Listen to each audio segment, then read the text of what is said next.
Mercredi 30 octobre 2019, bienvenue à cette édition. Au sommet de ce journal, en 5 ans de l'insurrection populaire, quel bilan dressé de ce soulèvement des 30 et 31 octobre 2014 ayant conduit à la chute du régime Compaoré. Une de nos équipes a tendu son micro au Ouagavillois. Leur réaction pour vous dans ce journal. Mesdames, Mesdemoiselles, Messieurs, bonsoir. Merci de nous rester fidèles. 30 octobre 2014, 30 octobre 2019, cela fait 5 ans jour pour jour que le peuple burkinabé a pris le destin du pays en main. 5 ans après, qu'en est-il? Le changement tant souhaité est-il réel? Le départ de l'ancien président Blaise Compaoré était-il nécessaire? Élément de réponse pour vous avec Jonas Tondé, Odette Zouangina. Ça arrangeait à quelque part, ça n'a pas arrangé à quelque part. Là où ça arrangeait un peu, il y a un peu de changement quand même dans certains niveaux. Mais ce qui frappe le plus aujourd'hui, c'est l'insécurité. C'est ça qui est un peu un paradoxe du départ de Blaise Compaoré. Voilà, c'est mon point de vue comme ça. Mon souhait est que le pays regagne la paix pour qu'on puisse circuler un peu partout librement, sans la peur dans nos cœurs. C'est mon grand souhait comme ça. Ouais, c'est ce que nous recherchons aujourd'hui au Burkina. Constatez vous-même, vous voyez le pays là, partout ça pleure, rien ne va. Bon, c'est pas ça le problème là. Si on va voir du côté nord là, affaire de djihadistes là, donc c'est un peu compliqué. Moi je trouve que ça là, bon, le départ de Blaise là, ça a été une erreur de la part de la jeunesse. Donc il faut trouver une solution pour ça. Voilà. Côté qu'il y a la galère, rien ne va dans le pays là, ça me dit rien, ça va. On pourra s'en sortir. Mais vu qu'il y a nos frères qui, bon, surtout nos frères d'armes, à chaque fois ils ont tué par là, ils ont tué par là, donc c'est pas bon. Donc moi je pense que le départ de Blaise là, bon, c'est pas ça. Hein. Et pour moi, un changement, il ne faut pas que les gens se mettent dans la tête qu'on peut changer du jour au lendemain. C'est quelque chose qui est un long chemin. Bon, et dans tout ça, il y a toujours des erreurs à corriger. Même pour une petite chose qui ne vaut pas un pays, hein, pour moi, même une famille, ça ne se change pas du jour au lendemain. Et moi, là où moi je suis un peu déçu, c'est par rapport à la population civile, et par rapport aux nous autres qui croyaient que, bon, quand on dit changement, et depuis le départ de Blaise, ceux qui croient que non, au lendemain du départ de Blaise, on allait trouver des sacs de riz et des sacs d'argent partout comme ça. Non, non. Moi, je crois que c'est dans ces révolutions, on devrait endurer même plus que ça. Parce que c'est une endurance. Pour être indépendant, il faut endurer pour arriver. Et puis, ce n'est pas une question d'une année, 2 ans. C'est une question de décennies. Normalement, on devrait penser à nos enfants et à nos petits-enfants. Ce n'est pas nous-mêmes qui devrons récolter même ce changement-là. Si on se met ça dans la tête, on peut avancer. Mais si nous croyons quand on dit un changement, le lendemain, quand nous allons nous réveiller, c'est de l'or partout, de trucs. Non, moi, je ne crois pas. Et nous devrons être le sacrifice pour le meilleur du demain. Et moi, pour moi, le changement, même si ce n'est pas total, moi, je vois un changement par rapport même, quand je regarde souvent au niveau de la presse. Voilà, vous l'avez suivi. Les avis divergent sur le bilan de l'insurrection populaire qu'a connu le Burkina Faso les 30 et 31 octobre 2014. L'insurrection serait un échec pour les uns. Pour les autres, l'espoir est encore permis pour un changement. Cependant, de façon unanime, la question de l'insécurité est sur toutes les langues.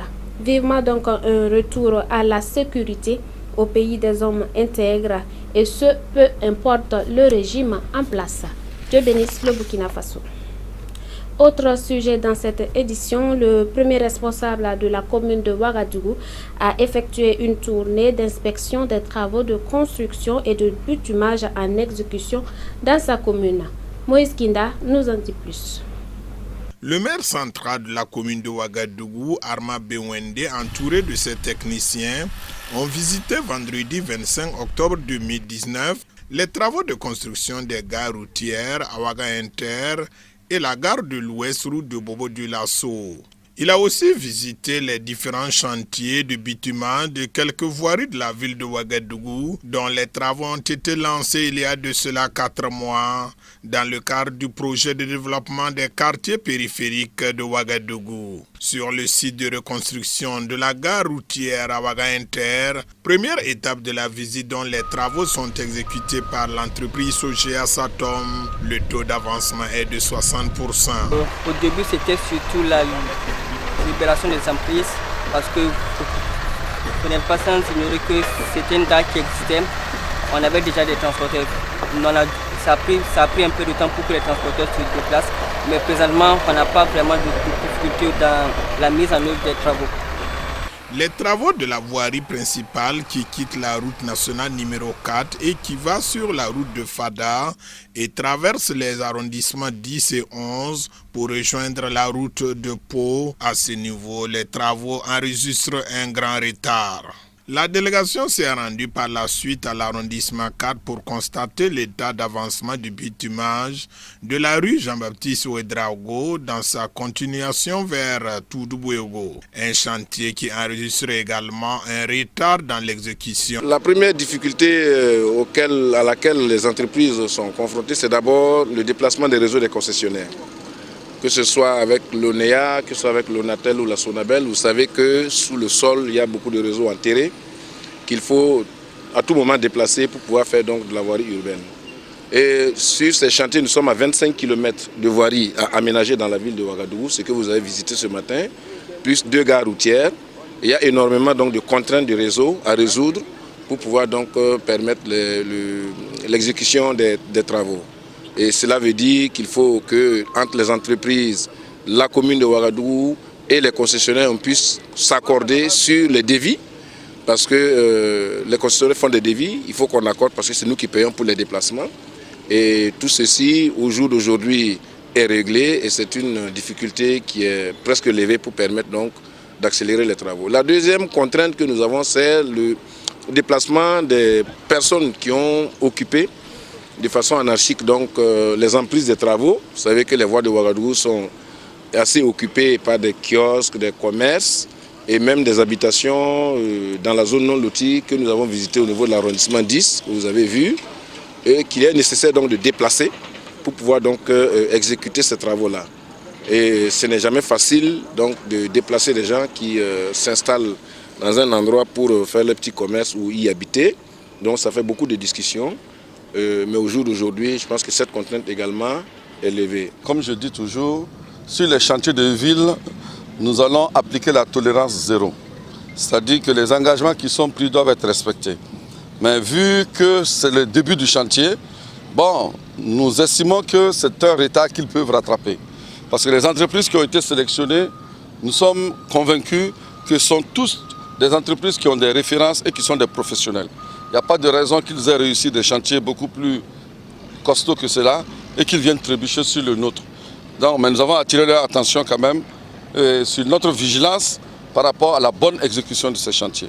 Donc j'estime qu'eux aussi ils sont conscients des enjeux et qu'ils vont mettre les bouchées doubles pour rattraper le retard. Dans tous les cas, nous allons être là encore dans une quinzaine de jours pour voir l'avancée du chantier. Et je fais confiance à l'équipe de l'AMGT qui est assez bien structurée pour suivre quotidiennement le chantier et faire les réunions qui s'imposent et pour encadrer et faire en sorte que ces chantiers structurels de la ville de Ouagadougou soient à l'orée de 2020 une réalité.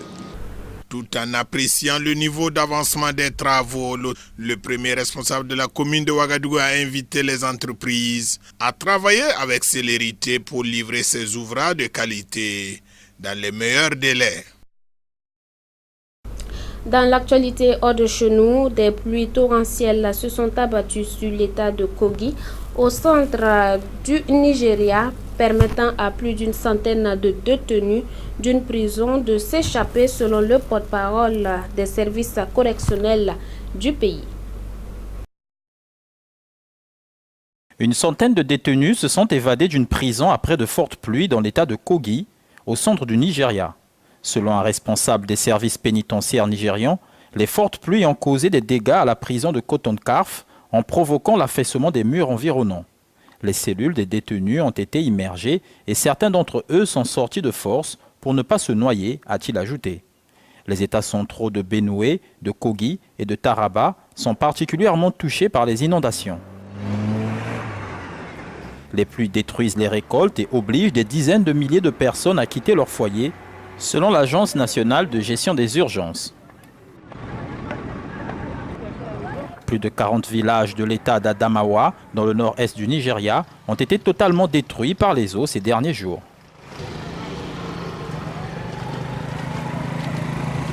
Et puis du nouveau dans le monde des énergies renouvelables, c'est au Cameroun que nous découvrons un réfrigérateur solaire, invention du jeune ingénieur triomphant Chou Langa. L'ingénieur triomphant Choulan Andoulou a remporté le premier prix de Pulse Africa grâce à son invention, le réfrigérateur solaire photovoltaïque. Conçu à partir de matériaux locaux, le réfrigérateur est doté d'un capteur utilisant uniquement l'énergie solaire thermique qui transforme la chaleur du soleil en froid à travers le phénomène d'adsorption. Qualifié de robuste, le réfrigérateur en question permet de conserver des médicaments, des vaccins et de rafraîchir de l'eau. Notre start-up s'est bâtie sur des convictions telles que la valorisation du potentiel en énergie solaire de notre environnement, tout en intégrant le développement durable, le transfert de technologies et leur intégration dans notre société, la promotion de l'emploi jeune et vert, tout en contribuant à la lutte contre le réchauffement climatique, avec une valeur ajoutée à l'économie nationale. Parmi les avantages de cette innovation, ce réfrigérateur solaire permet d'utiliser le surplus d'énergie produit pour les sorties USB. De même, son isolation thermique permet au froid de résister pendant 3 jours. Une fonctionnalité qui permet de prévenir l'absence prolongée du soleil. Les ménages ayant une énergie alternative peuvent maintenant mieux conserver les aliments, conserver certaines semences qui peuvent être utiles pour la relance agricole. L'énergie solaire permet d'être plus optimale en matière de compétitivité. Promoteur de la start-up Clean Energy Services, triomphant Choulan Andoulou participera le 21 novembre 2019 à Paris à la finale du prix EDF Pulse Africa qui récompense l'innovation entrepreneuriale dans le domaine des solutions énergétiques innovantes. Nous parlons économie dans cette édition. La Banque centrale du Zimbabwe a annoncé qu'elle introduira des billets et des pièces en dollars zimbabwéens au cours des 2 prochaines semaines. Un acte qui sonne comme une étape vers la restauration de la monnaie zimbabwéenne. C'est peut-être une première étape vers la restauration de la monnaie zimbabwéenne. La Banque centrale de ce pays d'Afrique australe a annoncé qu'elle introduira des billets et des pièces en dollars zimbabwéens au cours des 2 prochaines semaines.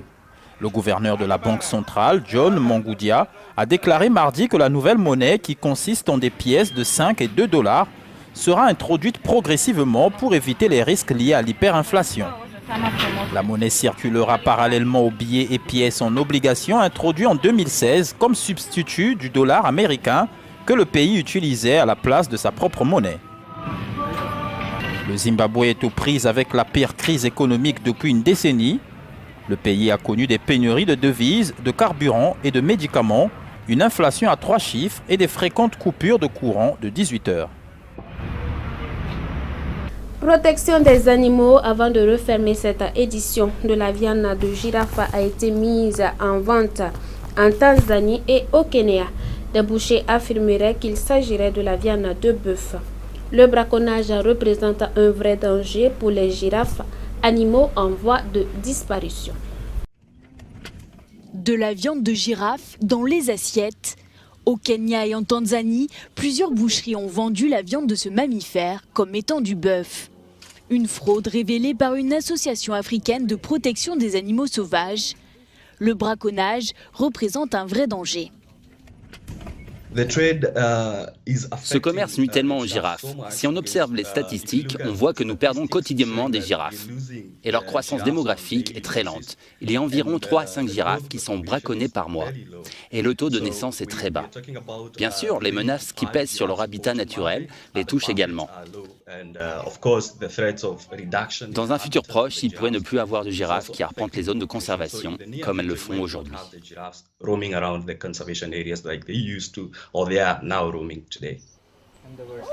En Afrique, le nombre de girafes a diminué drastiquement de 40% ces 30 dernières années. Certains scientifiques parlent même d'une extinction silencieuse. Voilà, protégeons les animaux, nous y gagnerons tout ça.